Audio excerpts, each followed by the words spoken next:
Success Insight shares the stories of the people with passion and drive who make things happen in the world. Here's your host, Howard Fox. Hello, everyone, and welcome to the Career Focus series on the Success Insight podcast. The Career Focus series supports individuals pursuing careers that tap into their skills and passions and introduces you to the entrepreneurs and companies that are helping to make that dream a reality. Our guest today is Fran Kent. Fran is a career consultant and life coach. Fran, welcome to the Career Focus series on the Success Insight podcast. Thanks so much, Howard. I'm really happy to be here today. Fantastic. Invite. Oh, you are most welcome. And I'm glad we finally are able to get you to kind of lead into being on the podcast. And we're going to have this recording on video as well. So really, you leaned in here for me. Okay. Well, let's do it. You got it. You got it. Now, for our listeners in the typical Howard Fox way of saying spirit of full disclosure, Fran and I are coaching colleagues. We are career consultants for a very large company, and we provide career consulting to the associates of one of our clients. And just have gotten to know Fran over the years, and I thought, let's have another episode of the Career Focus series, and who better to get started with than have Fran as my guest. So again, Fran, welcome. Now, you are in beautiful Tampa, Florida area, right? I am. I'm somewhere between Tampa and Sarasota, but yes, it is beautiful and sunny right now. Beautiful and sunny. Now, I am in beautiful and sunny, soon to be hot Las Vegas. How's the weather out? The weather, does it get humid out there? Just hot? Yeah, it's 87 degrees today. Okay. So the summers get pretty hot, but I grew up in the Northeast. They get hot there too. So you know something, you can't escape the weather anywhere you go. You just have to sit back and enjoy it, I think. So, Fran, I'm curious, how did you decide career consulting, life coaching? How did that begin to pique your interest so you could say, I can see myself doing this for the next however many years? How'd that get started? And it's been quite a few years. Well, interestingly enough, my career really started in human resources, training and development. So not such a far stretch, but I had relocated to California. Oh, this was quite a number of years ago, and I was looking for work, found a company that convinced me to pay them money to help me figure out how to move forward, help me with my resume. They taught classes. And I said to my coach at the time, I'd really love to do what you do. I just thought this is a really good fit. And he said, no way.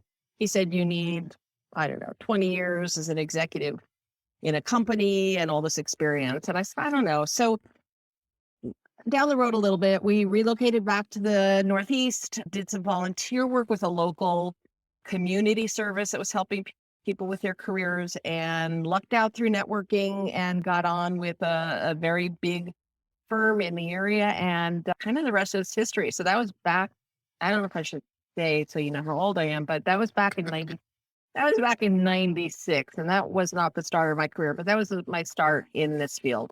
Okay. I recall a long time ago, I think perhaps age-wise, and people are going to see us on camera, we're probably not that far apart from each other, plus or minus, whatever. Yeah. And I remember at one point I wanted to be a consultant, and somebody had said, well, to be a consultant, you have to be in a role and have a leadership position, especially if you want to be an executive consultant, you have to be an executive. And what you just shared about from this coach that you had spoken to, this idea of being an executive, that I think was the mindset years ago, and it's just not really the case. It's something I've learned is that we all have the ability to be great coaches because we bring a lot of different lenses and tools to the table that we can help just about anybody. Now, maybe there's some subject matter challenges, but we can overcome that as well, I think. Yeah, I agree. And one thing, when you'd asked me that before, the coaching certification to go back to be a life coach happened about 7 years ago. I had already been doing the career coaching, and I decided that I wanted to go back and get that in addition to the degree I had to maybe branch out into other areas. And I do some of that, but I found my love is still back in the career field. So that's where I'm using both to help my clients. Okay. When I went into coaching back in 2008-ish, because I was a career changer. I had woke up alone in a hotel room way too many times and as an IT consultant, and I was miserable. Know that. And I decided I found coaching. It's a long story how that happened. Not a long story, but it's an interesting story. The one thing I noticed is a lot of the coaching students that were in my particular cohort, a lot of them had HR backgrounds, training and development backgrounds, organizational development backgrounds. So it seems that this was just a natural progression to come into this coaching profession. Yeah, it's interesting. Agreed. Yeah. Yeah. I had never known about it. I mean, I guess it started maybe in the 60s, late 60s, something like that, where it became an industry, if you will. Okay. How did you branch into these two areas of being a career consultant and also the life coaching? How did those two come about for you? Well, I had in the larger company that we work for, I had several different roles through the years. I mean, that's a lot of years. So I did resume writing and just a number of different things. And I wanted to regroup and try and decide what was next for me. And we had just relocated to Texas. I've lived in a number of places. And You've been kind of had the bags packed. yeah, we do that. And I went to a career coach who taught a class. She's written books. Her name is Helen Harkness. She's amazing. I think she's in her 90s now, and hopefully she's still going. Anyway, and I took some tests, and I found out that almost every job I had in my life has really been a good fit for me. And so the only thing that I didn't have left kind of was coaching. And so I decided to go ahead and do that. And I really, it feels like it's given me the credibility to use that to, as somebody recently said, kind of give a holistic approach when I'm working with my clients, because it's not all about career. There's a lot of other things that come into that when somebody is either going through a career change or a career loss or redefining what it is they want to do. So it gives me that added approach and perception, I think, when I do work with clients. Okay. So I'm curious in this larger company that we are alluding to, and obviously folks can find out who that is if they go visit our LinkedIn profiles. Sure. But this is not it. We're not marketing for them at this point, but that's okay. When a client comes to you, a first time client, and oftentimes we know they want to work on their resumes, LinkedIn, branding, networking. What is your approach to kicking off an engagement with this client so that you gather enough background from them to begin that journey that you're going to be accompanying them on as they kind of achieve their goal? It's a combination of things. I mean, fortunately, sometimes we get some information before we get somebody, but if I don't have any information, first thing might be why at this point are you looking for assistance in this area? What do you hope to achieve? I like to find out what they want to get out of that first meeting, as well as their long-term goals. And so I think the important thing, first of all, is establishing some kind of a bond and some kind of a trust. If I'm doing life coaching, it's a little bit different because it is, I hate to say, a little more personalized, but I need to know about them, and certainly any questions they have for me to make sure that it's a good fit for us to work together, especially when I'm working with private clients who are paying out of their own pocket to come see me. And when you're gathering information, do you use any tools, assessments? Because I know I love assessments. I'll be the first to tell you that. However, I don't believe it's something that I would lead with just because I have it in my toolbox and I can lead with it. How do you typically after that first session? What are some of the tools you're using to begin to customize or craft what you're going to be working on with your client? So I do use assessments the company we work with provides. Let me first back up. I may not be quite as in love with them as you are. I tend to think that people know themselves pretty well. But if they really don't know what to do in their career next, I think we use an instrument. Do you want me to mention the instruments? Use That's up to Strong, you. Myers-Briggs. Sure. I really love Strength Finders. That's probably one of my favorite because it's one of my favorites because it really helps people to build on their strengths and identify their strengths. Because I think a lot of people come to us and they say that it's just how I am. And yet they don't necessarily or aren't able to honor or identify their strengths. So I think those tools are helpful. I don't just throw them at somebody and say you have to take it, but depending on what their situation is and what they're looking to do with it, I do often suggest you take it because I think there is benefit from them. In even if you just take some of the verbiage from the reports to help use in your branding and in your presentation because they do it in such a wonderful way. Now you, as you have shared, have been in this industry for quite a while, and for this company quite a while. How has career development or career transition, career consulting, how has that changed in your mind over the years? Maybe that's a huge question. Yeah, it's a big question. And I know, well, every year there's something different, a little different. Right. Certainly in the period since I've been in, the advantage of the internet and networking in ways that we never had available when in the beginning it was just call on somebody or as I used to say when I'd have an interview the next day, I had to run into the library and see if there was an annual report and that was like it. And then it became, wow, you can get information, be prepare and all of that. I think that the basics are still there.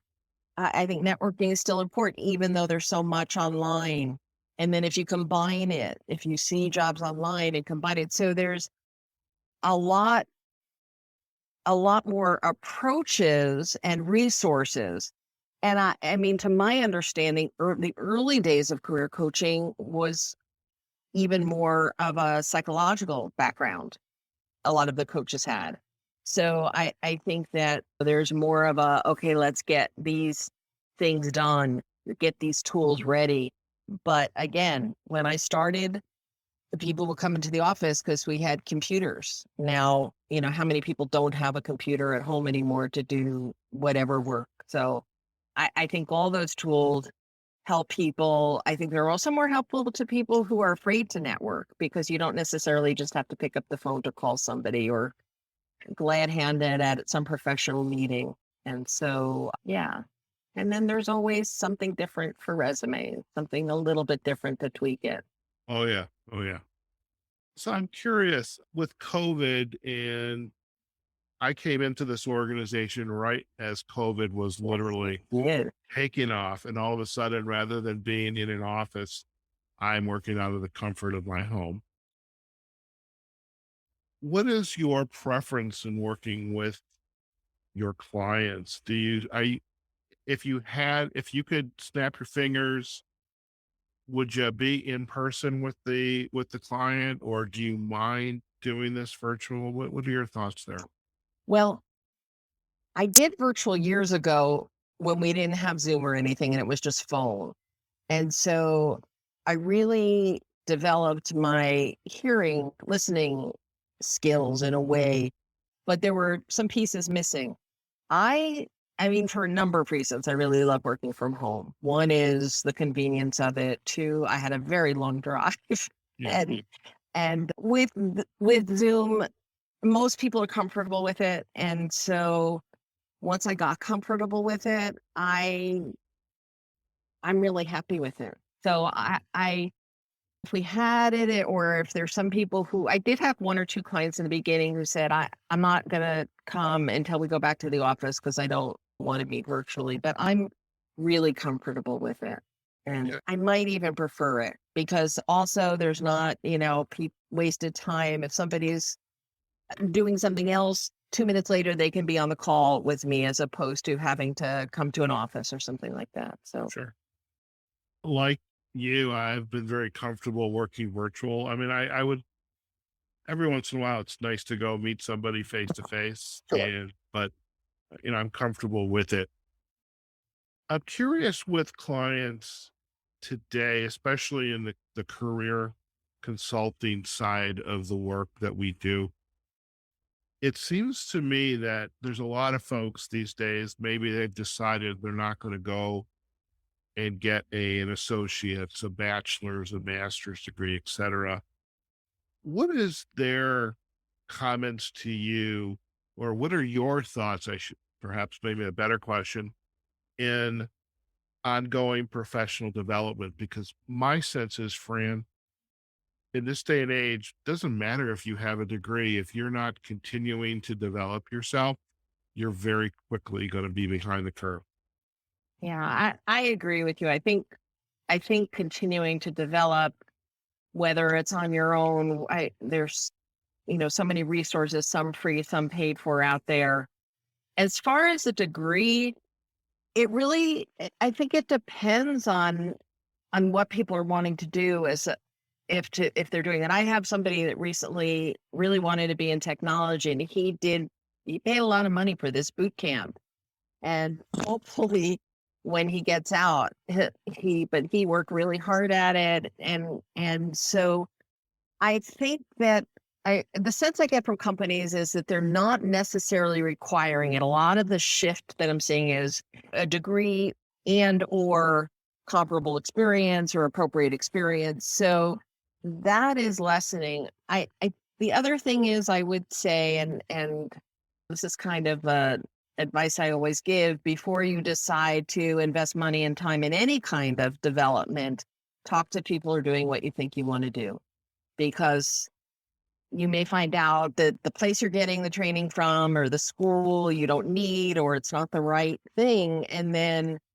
I hate to say I'm an example, but when I got out of school with a degree in education, I was like, oh no, when I student taught, oh no, this is not what I want to do. So I make sure people do that, or at least I suggest it strongly. Well, I recall from the notes that you prepared for our call today, you were a home economics major. Right. No, now you are saying it out loud. I was, And and I made bread using those old juice containers you put it in the freezer, yeah, midnight orange juice containers, and yeah, we made banana bread in those. I took boys home ec. Okay. yeah, yeah. It went away, but I mean, at the time, it it fit. I really wanted to become a psychologist, but school I started Right. and decided to do that and put together some of the things I love to do. So it, I kind of say, well, I did go into training, but I had to be a police person, and that was just not. I mean, horror stories sometime about student teaching, but and a couple of very gratifying results. But for the most part, it convinced me that I didn't want to do that. And then I was like, okay, now what? Okay.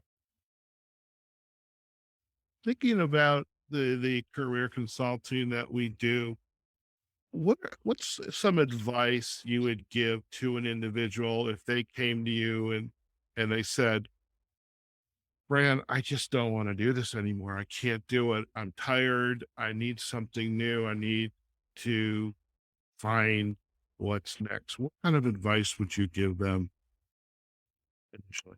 Well, that's kind of a big question.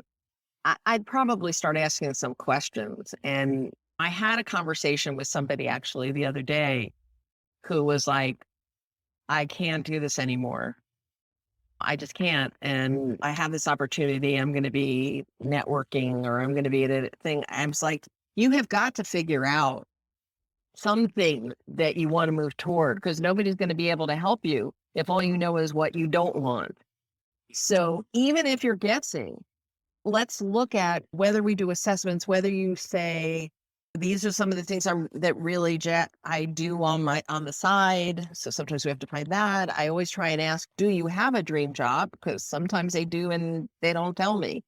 And then I mean, it depends especially with COVID, people have been burned out and a lot of people have needed some counseling through that. And so I have to kind of read or ask or find out more if it's more than just, okay, I've got to change my job or I really can't even show up anymore for work doing this. So it's some questions to find out and then go from there. And then it's also, is it something that you can do in your current company? Or is it going to require you to go outside? And if it is a longer term goal, let's see what a shorter term goal to get you there or what training would require. And again, let's figure out who you can talk to, who can give you some insight into some of the things. There's a great site that is, I believe it's government sponsored. It's ONET Online. Oh, I love ONET. And it is just like as a first step for people trying to explore what are the possibilities. I think you can do that. It's kind of like in the old days, we'd go to the encyclopedia, but it's for jobs. And then you can start to talk intelligently with people about some of the things you're thinking you want to do and why. So, I had a client recently. She was very much, well, I've already I already shared the gender, but that's all I'm going to share. okay. They shared that everything we were talking about, I don't want to do that. I don't want to do that. And at that point I said, let's go visit ONET. And I love that site because it's a great place to do your research.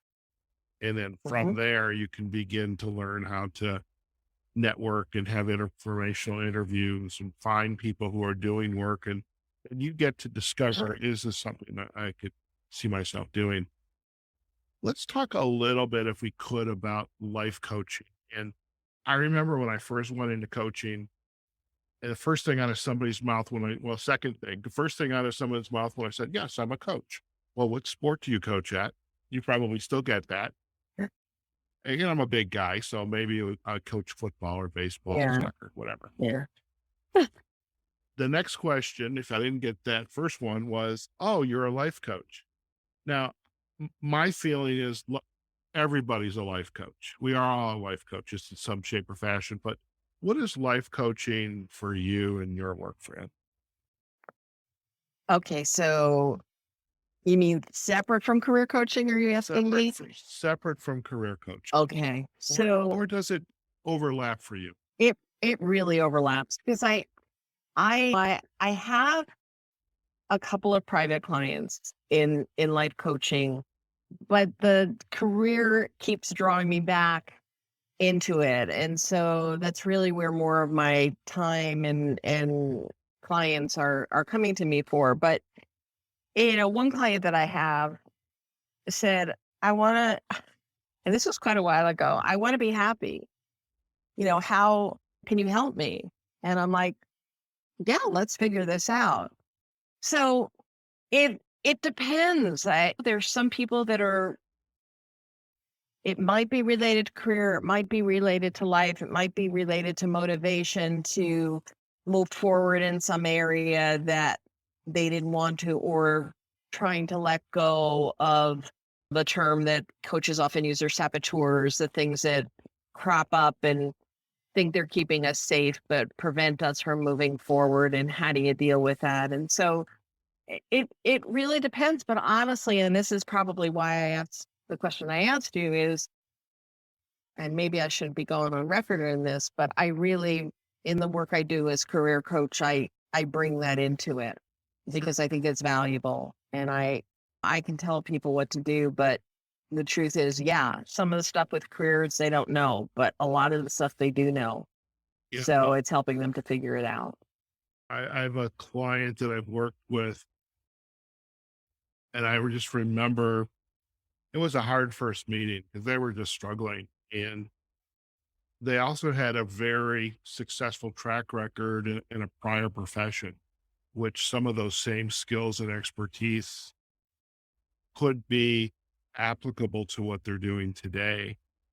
And I love in using the kind of the life coaching-esque type of conversation is embrace what you have accomplished so far, and how can you use those same accomplishments, those outcomes, in what you did to succeed in your current role.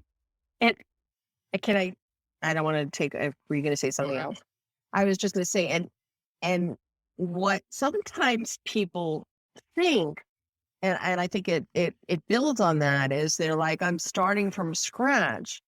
And no, you need to tell the story and hear the story that those skills and all of them, like you're packing your bags, you're taking it with you. And it's not this total, I mean, occasionally it is, but a total jump into something so different.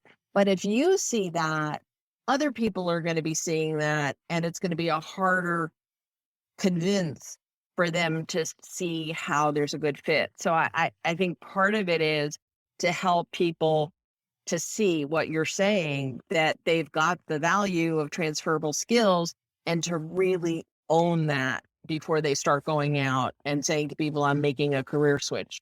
It may be a slight shift, it may be a different industry, but really is it so totally different that you don't want necessarily people to be perceiving it that way.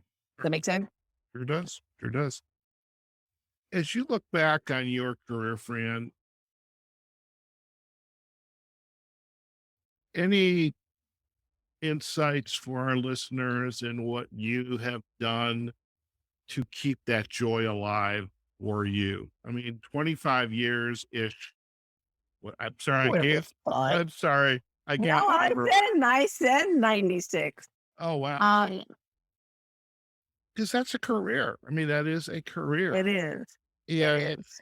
To still enjoy it day after day, what has been your secret to giving you this kind of joy that you can continue to provide the service to others?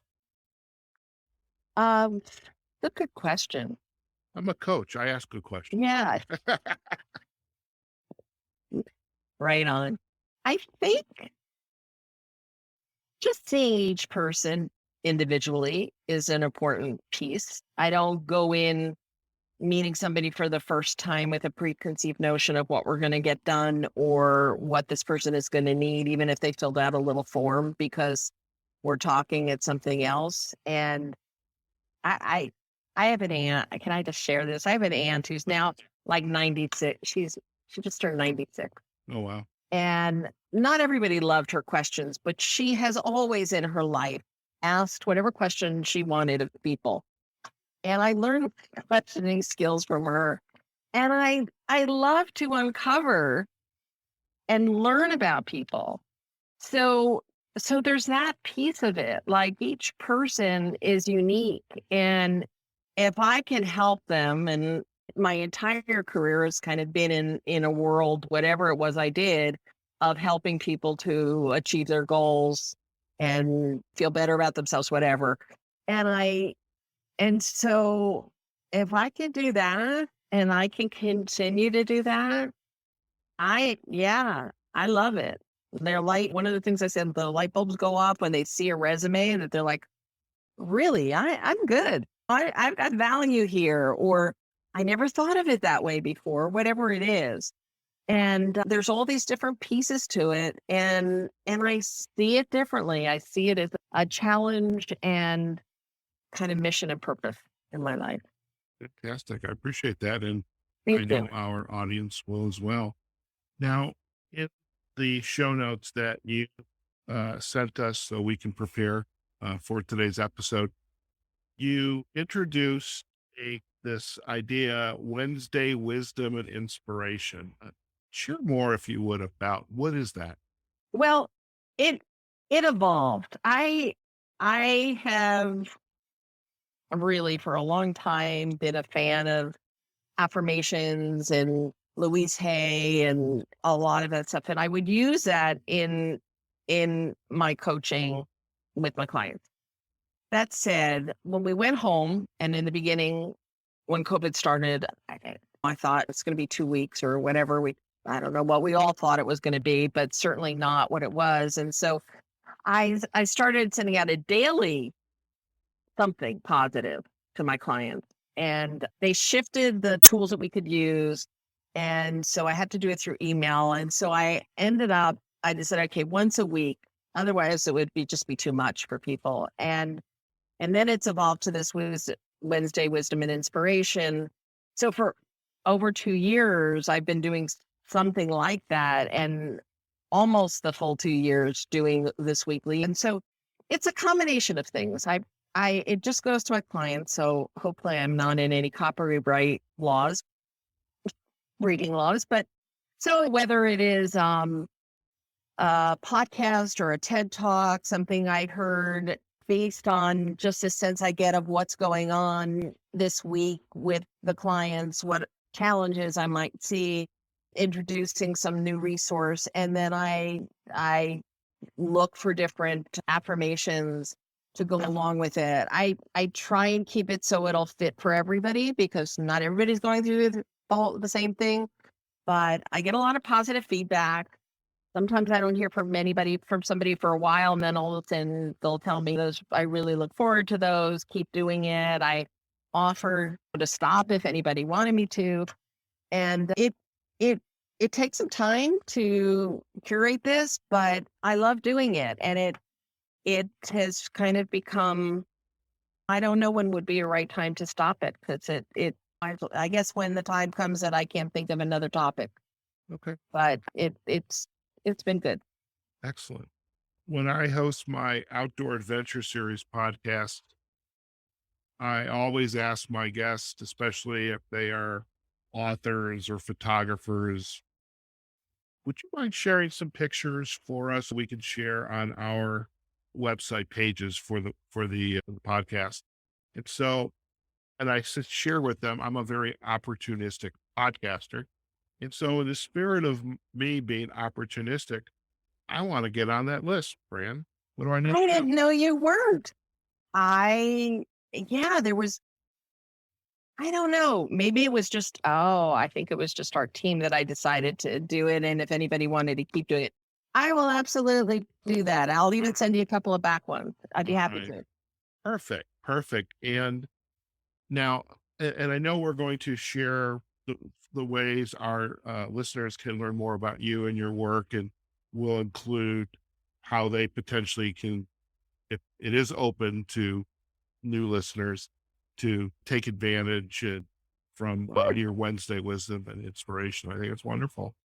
Before we head out, though, any final insight to go for our listeners from your perspective? Could be a quote, a book, something you read that you would like to share with them as a kind of again, that parting insight.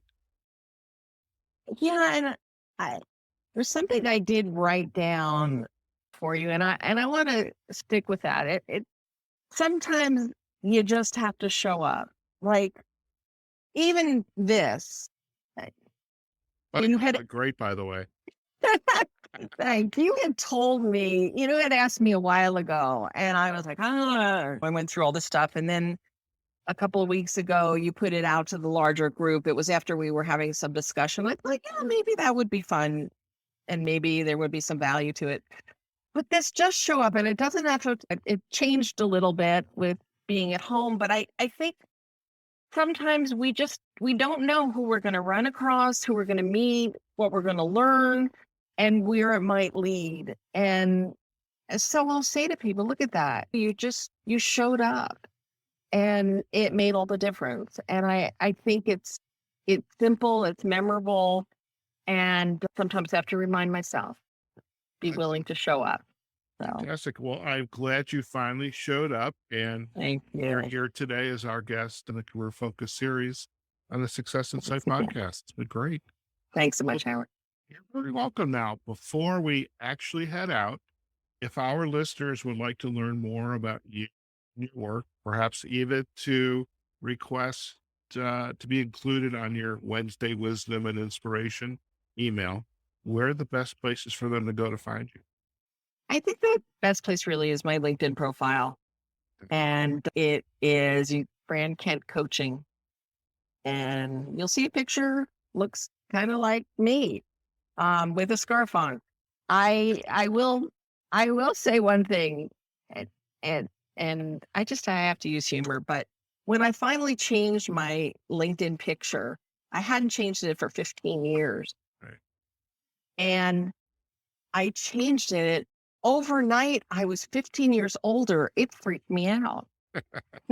So don't wait 15 years to change your picture, because if you show up, they'll wonder what happened. Anyway, so yeah, I'd welcome it. My business email is no, not do that. Okay, We're so not going to do email. write to me there if you want to invite me to connect with you, and let me know. Write a note that says how you heard about me or where you saw me.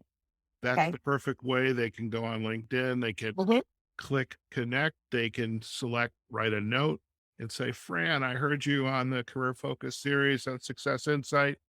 I want to know more about Wednesday Wisdom and Inspiration. And now they've initiated a connection request to you. So that's wonderful. Sounds great. Sounds great. Fran, Thanks. thank you again for taking time out of That your was day. fun. Yeah.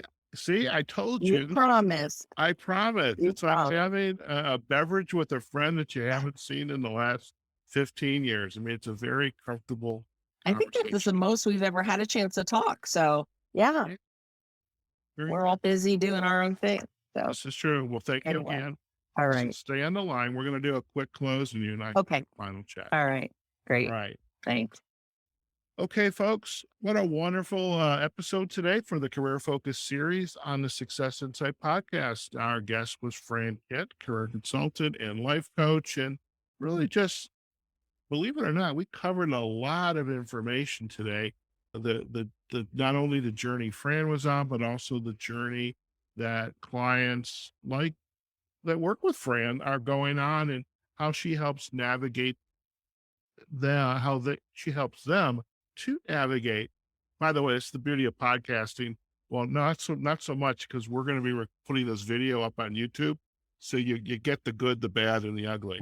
But in any case, really some great insights. Every client is going on their own unique journey, and no journey is for two people are going to be the same. And I think that's the beauty of what Fran does, what I do, what our peers do for a living, is helping clients navigate their own journey, and just wonderful ways to do that. And really appreciate the insights and that Fran shared. The insight to go really boils down to just show up. And because if we don't, we never know what's going to pass us by. And a metaphor I use with my own clients here in Las Vegas, we have Red Rock National Conservation Area, and we have the scenic route. And my encouragement for my clients is get off the scenic path. It's beautiful, it's safe, but the real beauty and opportunity is when you go on the little hikes off the scenic route. But you have to be willing to do that, and that's all a part of showing up. So go and do that. Now, if you want to learn more about Fran and her work, do visit her LinkedIn profile. We're going to provide a backlink to it. And also, too, if you'd like to receive the emails for the Wednesday Wisdom and Inspiration, when you make that connection, just let her know you heard Fran on this podcast, and ask to be included in that email list. As for us, the Career Focus series on the Success Insight podcast, you can find us on successinsightpodcast.com. We're also on the pages on LinkedIn and Facebook, and we are on all of the podcasting directories: Apple Podcasts, Google Podcasts, Amazon Music, Spotify, Audible, and a whole slew of other directories. So do check us out. Let us know what you thought of today's episode or any other episode. So like, share, comment. That's what we want to do. So just go and do it. Show up and just do it. Okay, folks, wherever you are, whatever you're doing, go out there, have a phenomenal day, and we will see you on another episode of the Career Focus series on the Success Insight podcast. Take care now. Bye-bye. Success Insight is a production of Fox Coaching and First Story Strategies. Find us online, successinsightpodcast.com.